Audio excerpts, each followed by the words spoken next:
Salamat po sa Panginoon dahil ngayon po ay nagpapatuloy po tayo sa pag-aaral ng salita ng Diyos na kung saan ang serye po ng pag-aaral po natin ay may kinalaman sa iba't ibang tauhan sa Biblia at kung paano po sila ginamit ng Panginoon para siya ay tunay na mahiyag at maluwalhati po sa pamagitan ng kanilang buhay.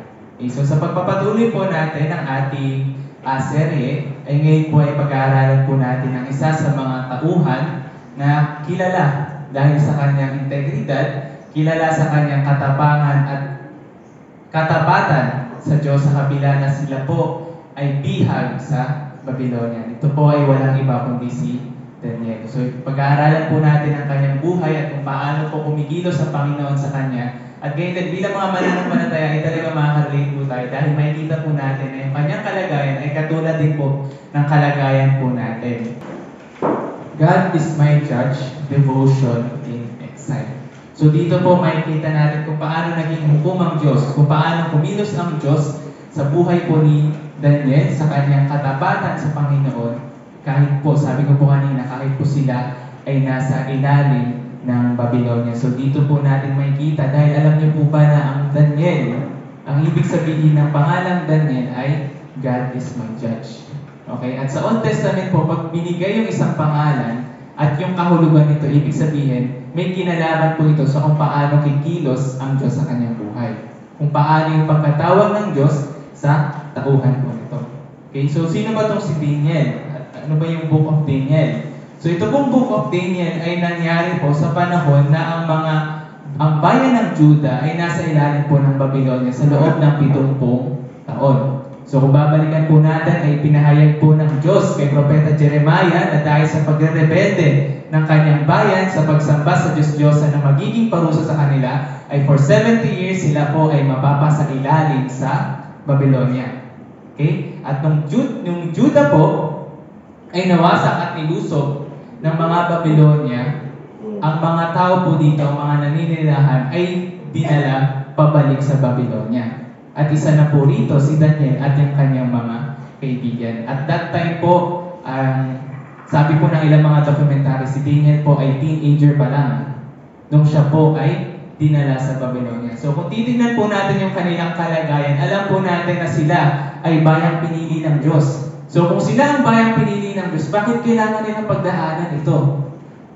Diba? Hindi natin alam kung ano iniisip nila that time. Pero makikita po natin na sa kabila na sila ay dinala sa lupa, sa bayan na hindi nila kilala, na kahit sila ay malayo sa lupa, sa bayan na pinangako sa kanila ng Diyos, makikita po natin sa kabuuan ng aklat ng Daniel na kahit kailan di po sila pinabayaan. Sa pamamagitan ng tauhan na ito ay mapapahayag ang pangalan ng Diyos at siya ay maluluwalhati ng mga tao. Okay, so sino ba itong si Daniel? Ano yung mga pinakita niya at paano ginamit ng Diyos yung kanyang kababaan, yung kanyang pagiging bata, yung kanyang kalagayan para ipahayag po ang kaluwalhatian ng Diyos kahit po sa mga taga-Babylonia. So meron po akong 4 na nilagay po dito na katangian na maaari din natin sa pamuhay bilang mga mananampalataya. Una po, yung tinatawag po nating faithfulness and strong conviction.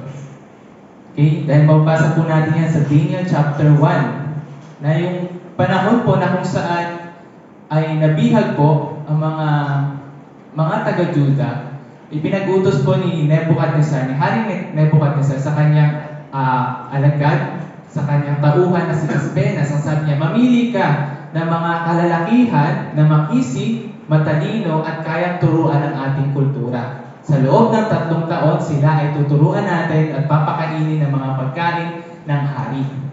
Okay? Pero dito sa Daniel chapter 1, verse 8 and 9, sa kabila ng privilege na meron sila, being captive doon sa Babylonia, sinabi dito sa Daniel chapter 1, verse 8 and 9, ngunit ipinasya ni Daniel na hindi niya durumisan ang sarili sa pamamagitan ng bahagi ng pagkain mula sa hari o ng alak man na kanyang iniinom.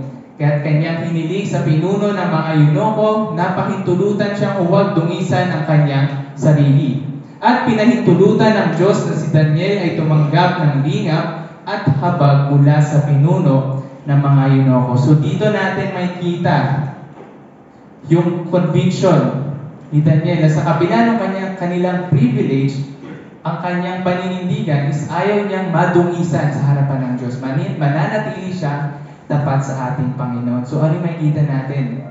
Sabi ko kanina, ito yung privilege nila. Bakit?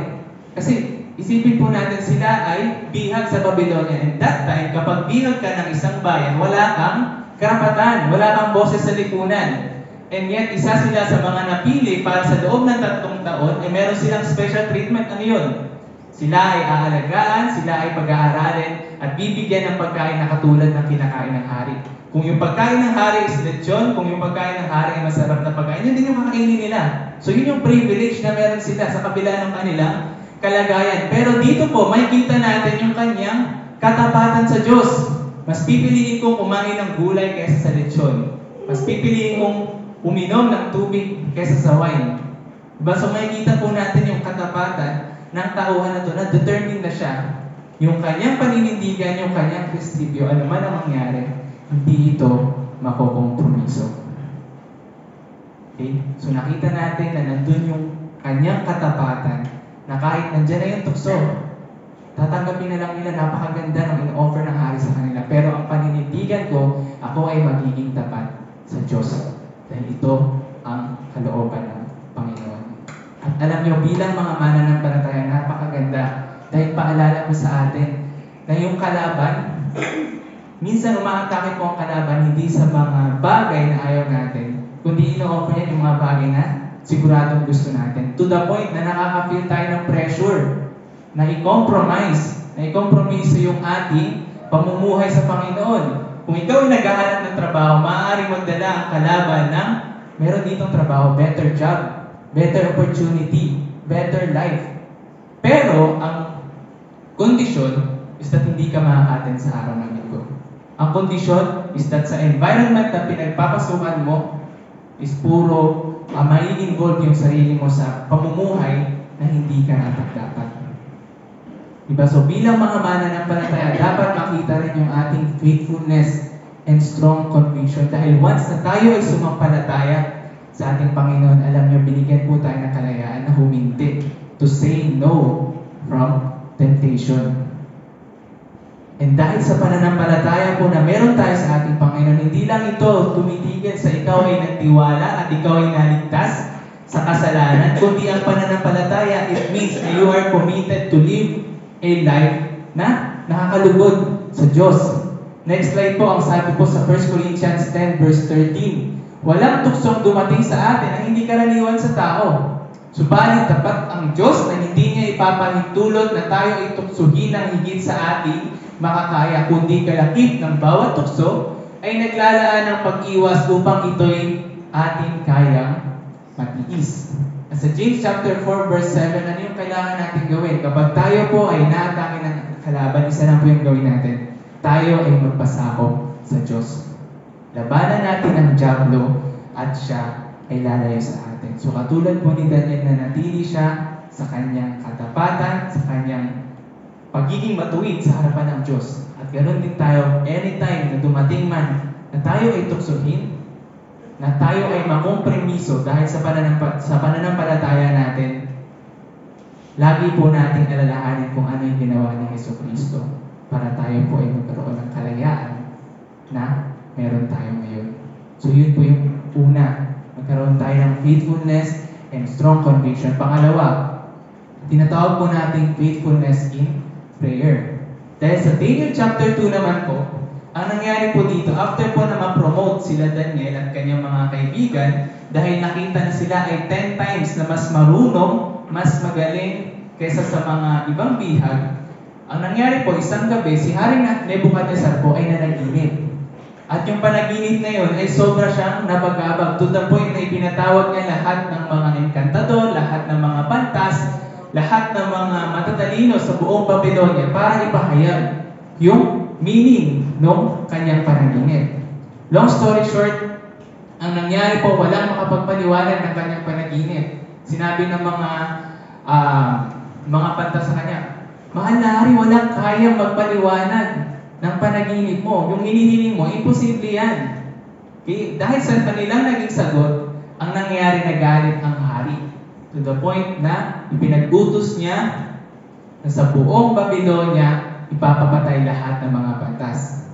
And syempre, dahil nga po na-promote si Daniel at kanyang mga kaibigan, damay sila. Kaya nangyari, habang hinahanap yung mga pantas na para patayin, at isa dito si Daniel, na nakita natin dito, mabasa natin sa Daniel chapter 2, na hinarap nila ito ng merong wisdom and discretion. Nung nalaman nila Daniel yung balita, sinabi dito sa Daniel chapter 2, verse 17 to 18, pumasok si Daniel sa kanyang bahay at ipinalam ang pangyayari kina Ananias, Mishael, Azarias na kanyang mga kaibigan. So sila Shadrach, Meshach at Abednego. Kanyang sinabihan sila na humingi ng awa sa Diyos ng kalangitan tungkol sa hiwagang ito upang si Daniel at ang kanyang mga kaibigan ay huwag mamatay na kasama ng ibang mga pantas ng Babylonia. So imagine po natin yung situation. Ilang minuto na lang bago sila patayin. Diba? Kung papansin po natin sa chapter 1, ang ganda. Kasi nakita natin yung favor ng Diyos sa kanila. Naging maganda yung situation nila. Then sa chapter 2, biglang bumaliktad na ipapapatay pala ang lahat ng mga pantas sa Babylonia. Pero makikita po natin dito na kahit na hindi nila nalalaman kung anong reason, kung bakit ganun, hindi natin nabasa na question ba nila ang Panginoon na bakit ganun, bakit biglang mayroong dilema, may pagsubok, pero may problema. Pero makikita po natin dito na hindi sila natakot, kundi ang pinakauna nilang ginawa, sila po ay nanalangin sa Diyos. Makikita po natin na yung confident nila dahil nalalaman nila ang Diyos ay mahabagin at hindi hahayaan ang Diyos na sila ay mapahamak. Sa ating mga mananampalataya, makikita din po natin yan yung kahalagahan ng prayer. Alam po natin na ang panalangin ay pinagkaloob sa atin ng Diyos para ipakita na meron tayong personal relationship sa Panginoon, para malaman ang kanyang kalooban, at para idulog natin sa Panginoon ang ating mga hinaing. Lalo na kapag tayo po ay dumaranas ng mga bagay na hindi maganda. Pero dumarating po sa punto, syempre bilang tao, nagiging masyado tayo naging anxious, masyado tayo nai-stress sa buhay to the point na mas uunahin muna natin na gawin yung isang bagay bago mag-pray. At gagawin muna natin kung ano yung alam natin tama bago mag-pray. Pero ito po ay paalala po sa atin na itong mga pagkakataon na ito na tayo ay dinudumog, na sinusugod ng mga problema sa buhay natin, ito yung pinaka-perfectong pagkakataon na kailangan natin sumuko. To surrender kanino? Sa ating Panginoon. At ito po ay sa pamamagitan ng pananalangin. Bakit? Dahil sa tuwing tayo po ay nagpe-pray, whenever everything is parang hindi na kontrolado, through prayer, we will know that everything is still under control. Through prayer, we will know yung karakter ng Diyos. Na ang Diyos ay mahabagin, na ang Diyos ay mabuti at hindi niya papabayaan na naman ang mangyari sa kanyang mga anak. At gayon din sa pamagitan ng panalangin ay tinuturuan tayo to engage in a battle, to fight the good fight. Ano ang pipiliin mo? Mas pipiliin mo bang magtiwala sa Diyos o mag-alala? Mas pipiliin mo bang gawin muna yung mga bagay na alam mo bago manalangin? So ito po yung tungkulin natin bilang mga mananampalataya na tayo ay maging tapat sa panalangin natin sa anumang sitwasyon. Dahil sinabi po sa Philippians chapter 4, verse 6, sa tuwing tayo ay nababalisa, sabi ni Apostol Pablo, huwag tayo mabalisa sa anumang bagay. Sa halip, sa pamagitan ng panalangin at pagsamo na may pagpapasalamat, ay ipaalam natin sa Diyos ang ating mga kahilingan natin sa Kanya. Dahil siya po ay tapat. And sa Proverbs 15, verse 29, sinabi dito na ang Panginoon ay malayo sa masama, ngunit Kanyang tinirinig ang dalangin ng matuwid. So sa tuwing tayo ay dumarating sa mga ganitong sitwasyon, huwag mo nang pag-isipan pa. Gawin agad natin, tayo po ay manalangin. Maaaring hindi man mabago yung sitwasyon, pero mababago yung tingin natin sa bagay na yun. Bakit? Kasi alam po natin, kilala natin kung sino ang Diyos.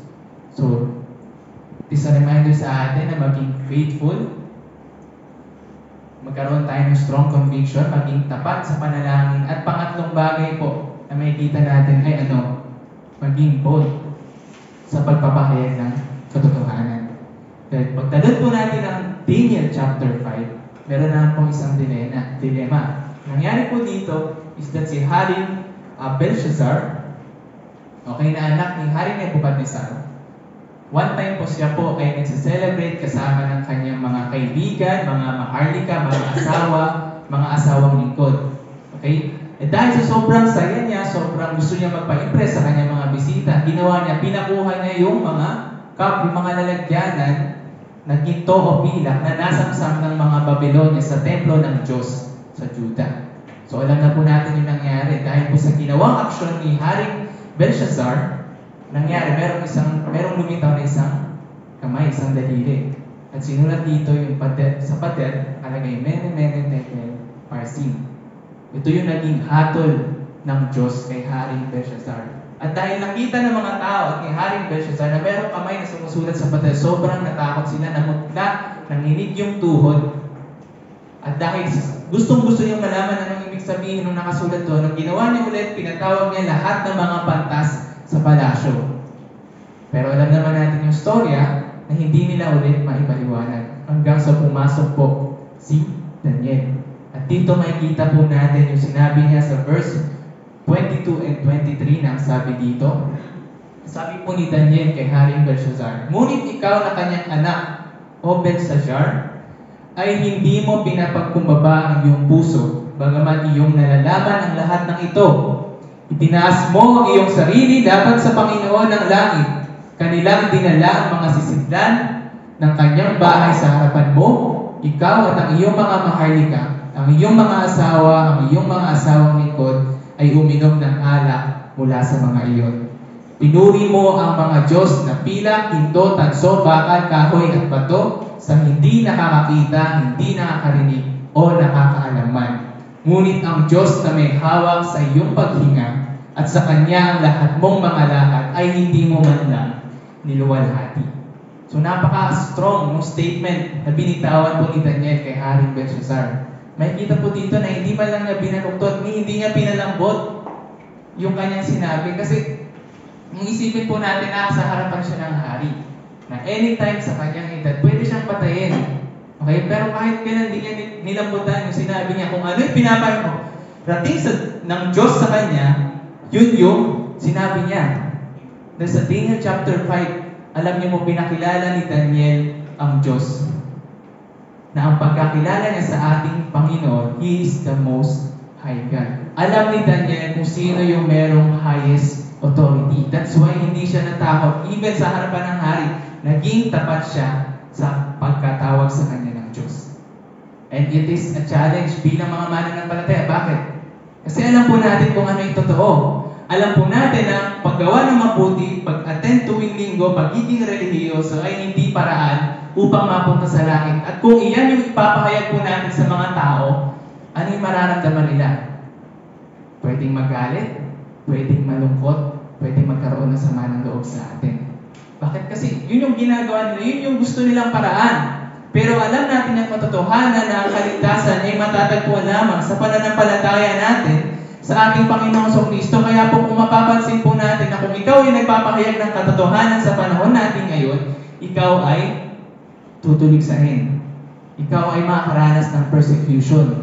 Kasi ayaw nilang marinig yung katotohanan. At yun po yung nararanasan natin bilang mga mananampalataya, na kung tayo man ay nananatili sa katotohanan, ang tendency yung mga tao magalit sa atin. Sabihin na yung mga binabahagi natin ay puro hate, puro pagtulisa, walang love. Pero dito ay pinapaalala sa atin ng Panginoon na kung ano man yung tinuturo natin, it is God's love. So whenever we are tempted, tayo ay natakot na ma-reject o anumang bagay, alalahanin po natin kung kaninong pangalan yung binabahagi po natin. At ito ay pangalan ng ating Diyos. He is the Most High God. Kaya let us always be bold sa pagsabi ng katotohanan, sa pagtuturo ng katotohanan. Dahil alam niyo po ang naisin ng Panginoon, sinabi din po ng ating Panginoong Kristo ito, na malaman ng tao ang katotohanan at ang katotohanan ang magpapalaya sa atin po. And sabi po sa 2 Timothy chapter 2 verse 15, pagsikapan mong humarap ng subok sa Diyos manggagawang walang anumang dapat kahiyan na gumagamit ng wasto sa salita at katotohanan. And sa Colossians chapter 4 verse 5 to 6 ang sabi dito, lumakad kayo na may karunungan sa harap ng mga nasa labas na inyong samantalahin ang pagkakataon. Ang inyong pananalita ay laging may biyaya na may timplang asin upang inyong malaman kung paano ninyo dapat sagutin ang bawat isa. So ito po ay paalala sa atin ng mga mananampalataya na tayo ay maninindigan anuman ang harapin natin, anuman ang maging sitwasyon, alam natin yung katotohanan at tayo ay magbabahagi ng bawang katotohanan dahil ito po ang kalooban ng Diyos. At panghuling bagay na makikita po natin sa buhay ni Daniel is yung integrity and courage. Sa katapusan po ng chapter 5, mababasa po natin dito na pinatay po si Hari Belshazzar. And sa chapter 6 naman po ay pumasok na po yung ikatlong hari sa storya. Ito po ay walang iba kundi si King Darius. Okay? Then si King Darius po and si Daniel, meron silang magandang relationship. Okay, dahil maganda yung relasyon nila, ang ginawa ni King Darius is inilagay niya si Daniel sa pinaka-highest position na second to the king.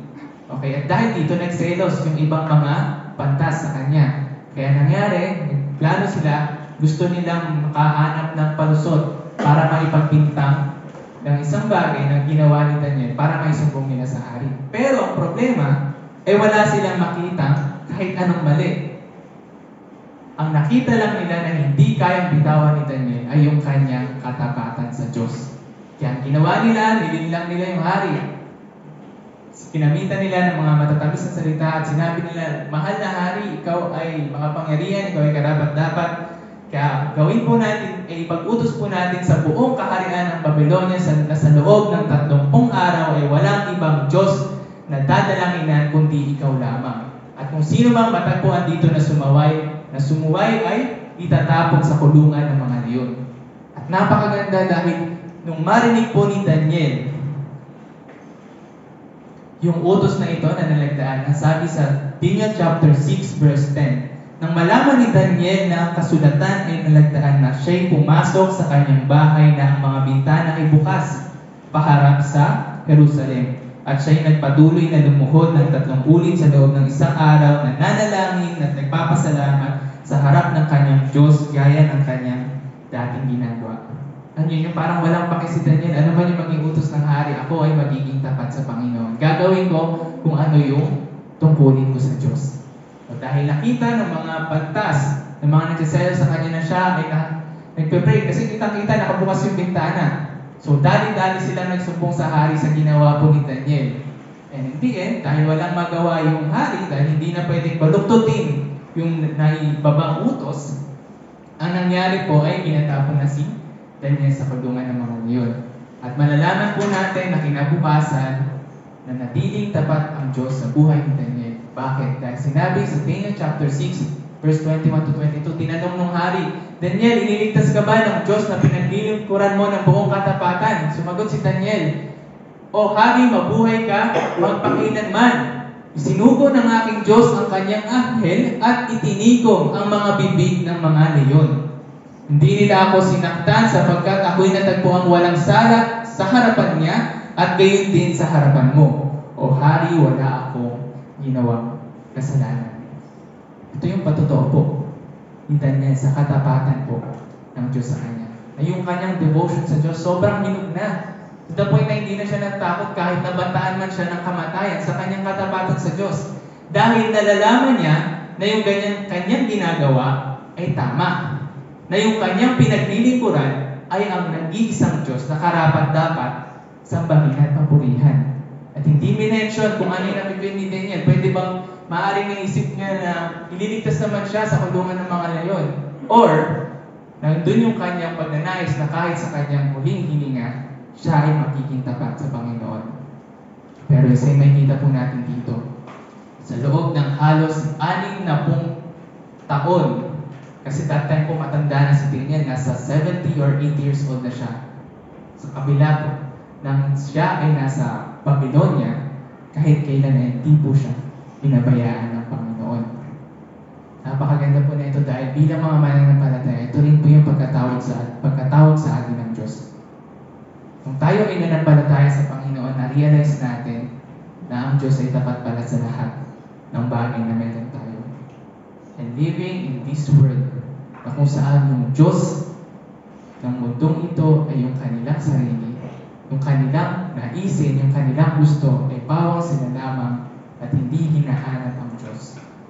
Ano ang aasahan natin? Tayo po, bilang mga mananampalataya, syempre makakasumpong tayo or ang mararanasan natin dito, syempre, yung mga pagsubok. Nasusubukin ang pananampalataya mo, na darating sa punto na kapag ikaw ay nanindigan sa faith mo, pagtatawanan ka, kukutsain ka, nababaliw ka, yun yung sabihin ng mga tao sa iyo. Pero yung paninindigan po natin dito is alam natin na ang pagkatawag sa atin ng Diyos ay hindi to find comfort and belongingness dito sa mundo. Kundi kung ano yung mahanap natin is a battleground. Laban ng pananampalataya at paninindigan na ikaw ay mabubuhay para sa Diyos. At tapat po ang Diyos. Dahil sinabi din po niya sa kanyang mga salita na hindi po tayo lumalaban mag-isa. Because God is our refuge and strength and ever-present help in trouble. Sinabi po sa 1 Peter chapter 5 verse 9, siya, ang dyablo, ay labanan ninyo, maging matatag sa inyong pananampalataya, yamang inyong nalalaman ng mga gayong hirap ay nararanasan ng inyong mga kapatid sa buong sanlibutan. And sa 1 Corinthians chapter 15 verse 58, tandaan ninyo mga kapatid ko minamahal, maging matatag kayo, hindi na nakikilos at laging sagana sa gawa ng Panginoon dahil nalalaman ninyo na hindi walang kabuluhan ang inyong mga gawa para sa Panginoon. So bilang mga mananampalataya, let us expect persecution pero never expect defeat. Bakit? Dahil we have this courage sa Panginoon na ang Diyos na pinaglilingkuran natin ay ang Diyos din na tapat sa ating mga buhay.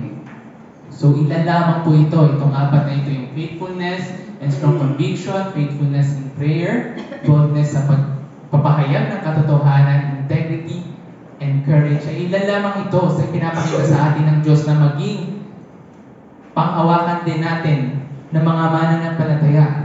At sa lahat po na pinag-aralan po natin dito, isa lang po yung nakikita natin. Next slide po, ang sabi dito sa mga nangyari sa buhay ni Daniel, God was seen and God was glorified. Dahil anumang istorya sa Biblia, laging sa buhay natin, laging ang bida ay ang ating Diyos. At nakikita po natin kung paano siya kumikilos. At dito po meron ako tatlong bagay na inilagay kung paano yung pinahayag ng Diyos kung sino siya. Una, He is the God of favor and compassion.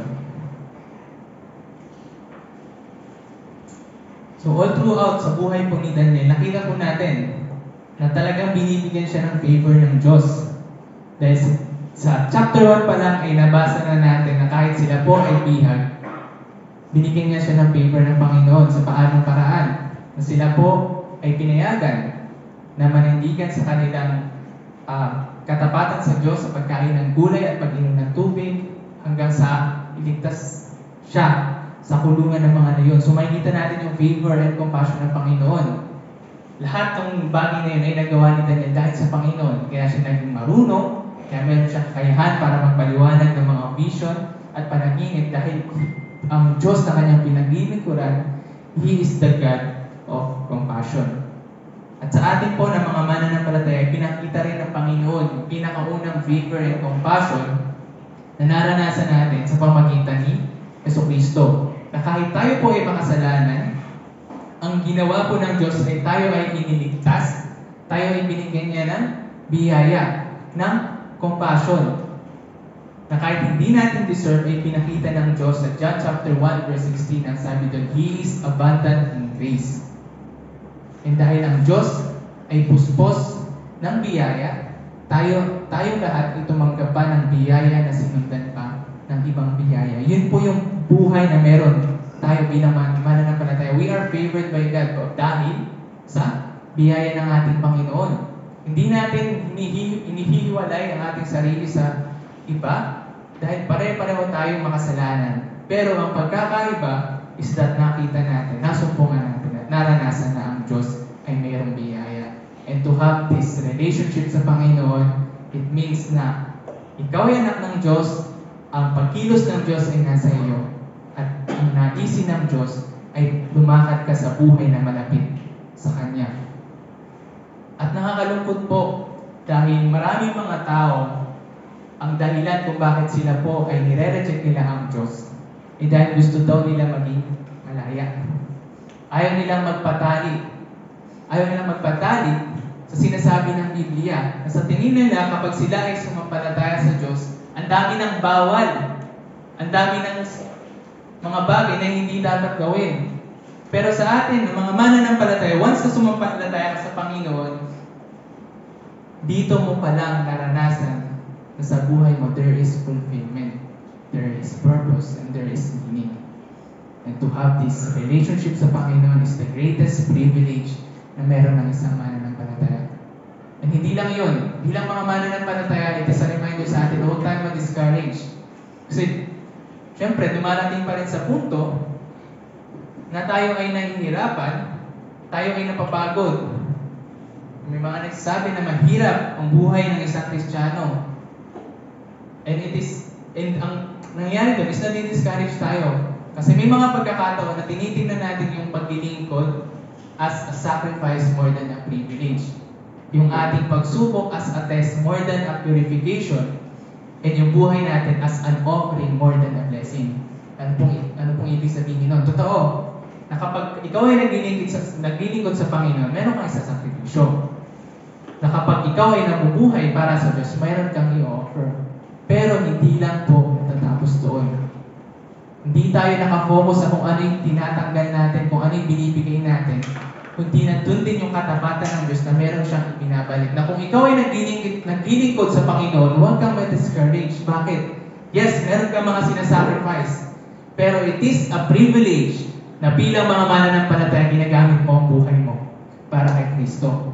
Yes, your life is an offering sa Panginoon, pero don't forget that living this life for the Lord is a blessing para sa iyo at sa ibang mga tao. So makikita natin, katulad din sa buhay ni Daniel, hindi madali na ikaw ay maninindigan, na ikaw ay babantaan, alang-alang sa pananampalataya mo. Pero sa buhay ni Daniel, nakita natin ang isang katunayan na ang Diyos, He's the God of favor and compassion. Sinabi sa Hebrews chapter 6 verse 10, hindi sapagkat ang Diyos ay hindi masama. Hindi niya kaliligtaan ang inyong mga gawa at ang pag-ibig na inyong pinakita sa kanyang pangalan sa inyong paglilingkod sa mga banal, gaya ng ginagawa ninyo ngayon. So, nalalaman ng Diyos na kung ikaw man ay inuusig dahil sa pananampalataya mo, alam ng Diyos yung ginagawa mo. At tapat ang Diyos at siya ang mag-iingat sa atin. So una, He is the God of favor and compassion. Pangalawa, He is the God of deliverance. Next slide po, makikita natin na ang Diyos din ang nagliligtas. Hindi lang sa buhay ni Daniel, hindi lang merong favor sa Diyos, sa favor ng Diyos sa kanya, kundi meron ding pagliligtas. Sa Old Testament, alam natin yung pagliligtas ng Diyos na ginawa laban sa Egyptian, sa Egypto. And gayon din sa New Testament, yung pinaka-highlighted na pagliligtas ng Diyos, siyempre, ang ating Panginoong Kristo na tayo ay niligtas sa kasalanan, kamatayan, at kaparusahan sa impyerno. Pero maging aware po tayo na ang Diyos din ay nililigtas tayo, dinideliver niya tayo sa dalawang bagay. Una ay sa pagsubok. Sabi po sa 2 Peter chapter 2 verse 9, kung gayon ang Panginoon ay marunong magligtas ng mga banal mula sa pagsubok at maglaan ng mga di matuwid sa ilalim ng kaparusahan hanggang sa araw ng paghuhukom. At sa James chapter 1 verse 4 sinabi na, ang inyong hayaan na malubos ng pagtitiis ang gawa nito upang kayo maging sakdal at ganap na walang anumang kakulangan. So yung pagliligtas po ng Diyos sa ating mga kapag tayo po ay nakaranas ng mga pagsubok is na po ay nananatili sa atin sa gitna ng mga bagay na ito. Siya yung nagko-comfort sa atin. Siya yung nag-e-encourage natin na anak, magpatuloy ka. Dahil itong pagsubok na ito ay ginagamit ko para mas lumago ang iyong pananampalataya. Maaring ang pagliligtas ng Diyos sa gitna ng mga pagsubok ay hindi agad-agaran. Pero by patience and endurance, we know na ginagawa ito ng Diyos dahil He have His perfect work sa buhay ng mga mananampalataya. At pangalawa ay yung tinatawag po natin temptation at tukso na pag-aralan na rin po natin kanina. Sa Ephesians chapter 6 verse 11, paano tayo nililigtas ng Diyos sa mga tukso? Sa pamamagitan po ng armor of God.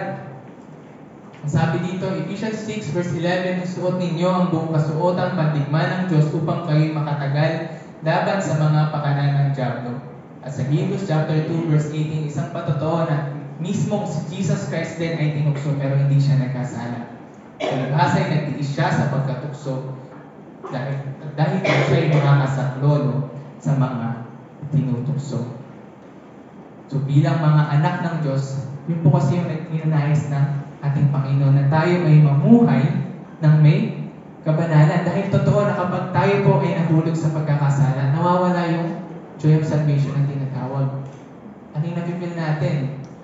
Pinipil tayo ng mga kasinungalingan ng kalaban na hindi ka na deserving ng pag-ibig ng Diyos. Masyado nang mabigat yung ginawa mong kasalanan.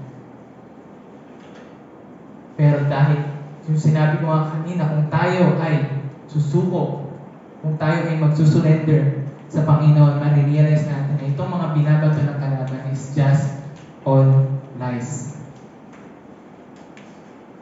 At yung paraan na binigay po sa atin ng Diyos, yung kanyang pagliligtas ay sa pamagitan din po ng kanyang salita. Dahil mismo ang ating Panginoong Kristo nung siya po ay tinutukso, ano lang po yung binato niya sa diablo?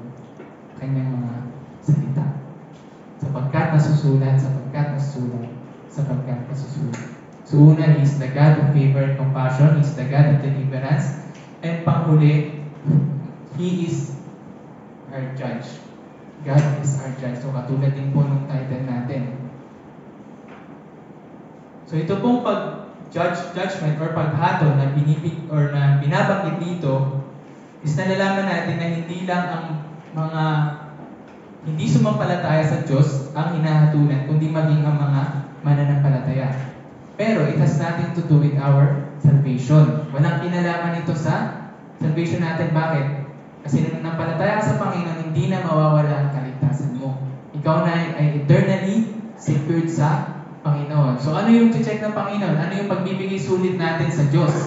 Yung ating mga gawa according to how faithfully we live for Christ. Sa trabaho, sa pag-aaral, sa bahay, kapag tumating yung gantong sitwasyon, nakita ba na ikaw ay naging tapat sa Diyos? Nakita ba na ang naging tugon mo ay tama at ikaw ay nanatili sa iyong katapatan sa ating Panginoon? So it is an invitation sa atin. Knowing that God is our judge, it means na isa lang yung tinitingnan po natin sa buhay. Na walang iba magdidikta ng aksyon mo kung ito tama o mali, kundi ang Diyos lang. Maaring sabihin ng mga tao, mali ang ginagawa mo, masyado kang banal, masyado mo kaming sinasalungan. Pero kung alam mo yung sinasabi ng Biblia, alam mo, tinitingnan mo na ang Diyos lang ang iyong hukom, at nakita ng Diyos na ikaw ay tapat sa iyong buhay, na wala kang ginagawang mali. Sa harapan ng Diyos, ikaw ay nag-iingkod sa Kanya. Katulad po sa buhay ni Daniel.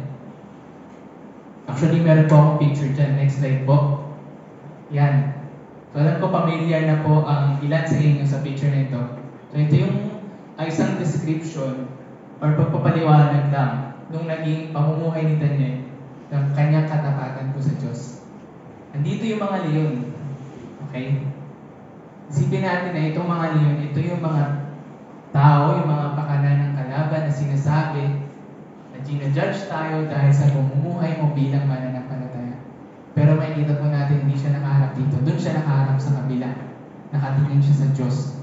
Kasi he believed that God is our judge. Alam niyo, isa pong dahilan kung bakit ang mga mananampalataya ay natatakot na ihiyan na ipakita na sila ay mananampalataya. Dahil maaari tayong husgahan ng mga tao na sa paligid natin. Maaari tayong pagsabihan ng masama dahil ikaw ay naglilingkod sa Panginoon. Pero it is a reminder sa atin. Oo, they may judge us dahil tapat ka sa Panginoon. Pero it is a reminder na isa lang yung tinitingnan ng Panginoon. Bakit? Bakit nung panahon na tinatatag yung unang iglesia, napakaraming mananampalataya ang inuusig. Napakaraming mananampalataya ang namatay dahil sa pananampalataya, and yet wala man sa kanila ang nag-deny sa ating Panginoon. Kasi alam nila na isa lang yung tinitingnan nila. Alam nila na kahit patayin man sila dahil sa pananampalataya sila, wala akong problema. Kasi God is my judge. Sa harapan ng Diyos, ako ay tapat. At ginagawa ko kung ano yung tama. Kaya it is an encouragement sa atin. Na sa panahon po natin ngayon, alam natin na muli nang babalik ang Panginoon. Kung tayo ay matatakot, kung tayo ay aatras, kung tayo ay hindi maninindigan at hindi titingin sa Diyos, then sino ang gagamitin ng Panginoon?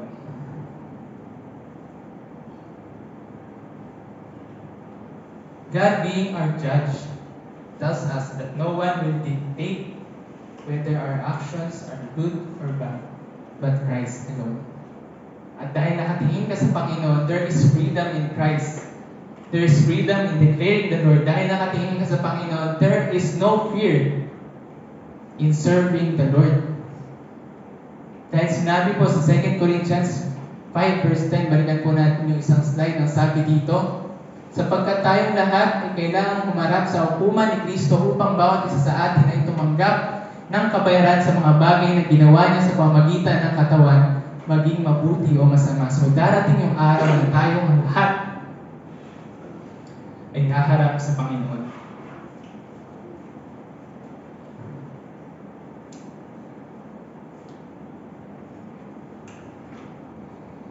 At dahil tayo ay tapat na naglilingkod sa Kanya, yung pinaka-hinihintay po natin, sabihin ng Panginoon sa atin, in the midst of persecution, in the midst ng judgment ng mga tao, sabihin sa ng Panginoon, well done, my good and faithful servant. Kasi naging tapat ka, nanindigan ka sa pananampalataya, kahit ikaw ay nahihirapan. Dahil sa mata ng Diyos, tama yung ginagawa mo. Kaya it is an invitation sa mga mananampalataya na huwag tayo kumatras, huwag tayong matakot. Kung sa ngayon pa lang, nakakaranas ka na ng pag-uusig dahil sa pananampalataya mo. Bakit? Kasi nakatingin ka sa Panginoon. Yung buhay mo na sumampalataya ka sa Panginoon is hindi ka lang nagtiwala na ng palataya, kundi inialay mo yung buhay mo bilang buhay na banal at kalugod-lugod sa Kanya. Kaya salamat sa Panginoon dahil God being our judge means na naman yung ginagawa natin, kung ikaw ay tapat sa Panginoon, then even at this moment, siya po ay nalulugod sa iyo. At dito po ako magtatapos. Kung mapapansin niyo po sa situation ni Daniel, is parang situation din po natin. Bakit? Kasi sila Daniel po, ay nasa exile sila. When we say exile, malayo sila sa tinatawag na tahanan. Once na sumampalataya ka sa Panginoon, itong mundo na ito, hindi na ito tinatawag mong tahanan. Okay? Just like sa buhay ni Daniel, we are in exile. We are longing, we are waiting sa tinatawag nating tahanan doon sa langit. Kung saan 70 taon na naghintay si Daniel sa ilalim ng Babylonia. Alam niyo po yung lifespan ng tao, 70 years din. In an average, 70 years din. Yung pamumuhay po natin. Kung saan, dito makikita natin si Daniel, inusig din sa pananampalataya. Even, bilang mga mananampalataya, while we are waiting sa heaven, inuusig din tayo. And it is a reminder sa atin and questions na while we are waiting for heaven, ginawa na ng Diyos ang lahat. He is the God of favor and compassion. He is the God of deliverance. God is our judge. Ang magiging part natin sa atin, ang tanong sa atin ngayong umaga, while we are waiting for heaven, are we faithful and have strong conviction? When we are waiting for the Lord, are we faithful in prayer? Are we bold in speaking the truth? And are we women and men of integrity and courage? Dahil sa buhay natin na ito, sa buhay ng mga mananampalataya, isa lang tinitingnan natin. At ito po ay walang iba kundi ang Diyos. Kaya salamat po sa kanyang mga salita at tayo po muli ay manalangin. Let's pray.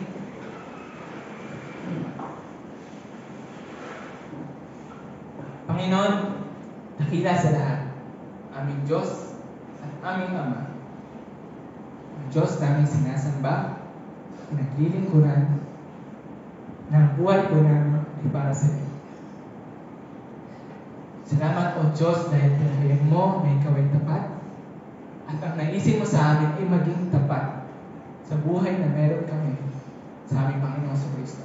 Laing namin o Diyos na sa mga panahon na kami ay naglilingkod at nakaranas ng pag-uusig, nakaranas ng pagtutol, takot, pangamba, at hiya. Dalangin namin o Diyos na lagi mong ipaalala sa amin na isa lang po ang tinitingnan po namin.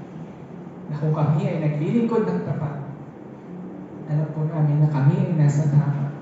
At ikaw ay natutuwa sa buhay na meron po kami ngayon. Kaya dalangin namin o Diyos na katulad sa buhay ni Daniel. Paalala mo sa amin lagi na manatiling tapat, manatiling naglilingkod sa iyo. Dahil ang buhay po namin ay para sa iyo. Sa pag-alis po namin sa kapilang ito, sa tahanan, sa trabaho, sa school, dalangin namin o Diyos na huwag po namin kalimutan kung sino kami sa iyo at kung ano ngayon yung buhay na meron kami dahil sa iyo. Kaya salamat Panginoon sa aming ginagawa, iniisip at sinasabi. Ikaw nawa ang mapapurihan at patuloy na nakalooban mo siyang masunod. Ito po ang aming dalangin sa dakilang pangalan ng aming Panginoon at tagapagligtas si Jesus. Amen.